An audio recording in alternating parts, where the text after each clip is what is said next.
Баршаңызға сәлем. Бүгін таңғы асқа арналған картоп қосылған пирог пісіремін.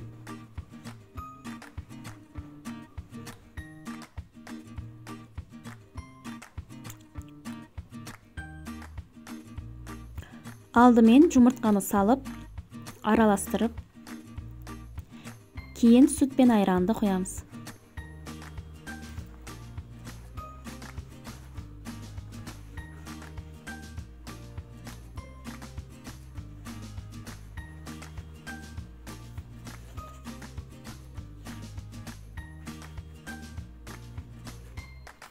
Сұйық майды да құйып араластырғаннан кейін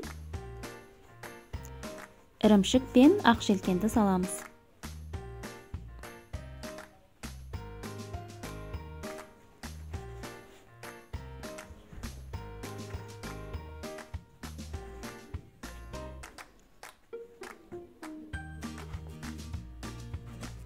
Пияз, тұз, бұрыштарды саламыз.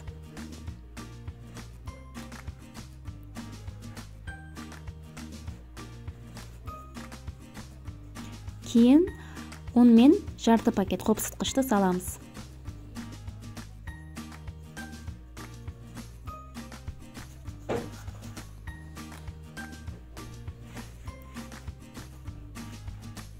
Жақсылап араластырғаннан кейін ұсақтап туралған картоптарды салып араластырамыз. Формамызды майлап, массамызды құямыз. Үстіне күнжіт пен мак себеміз.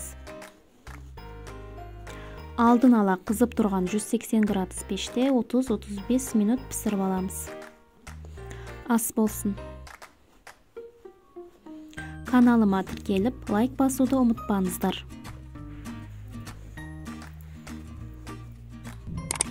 Мама, лайк басу.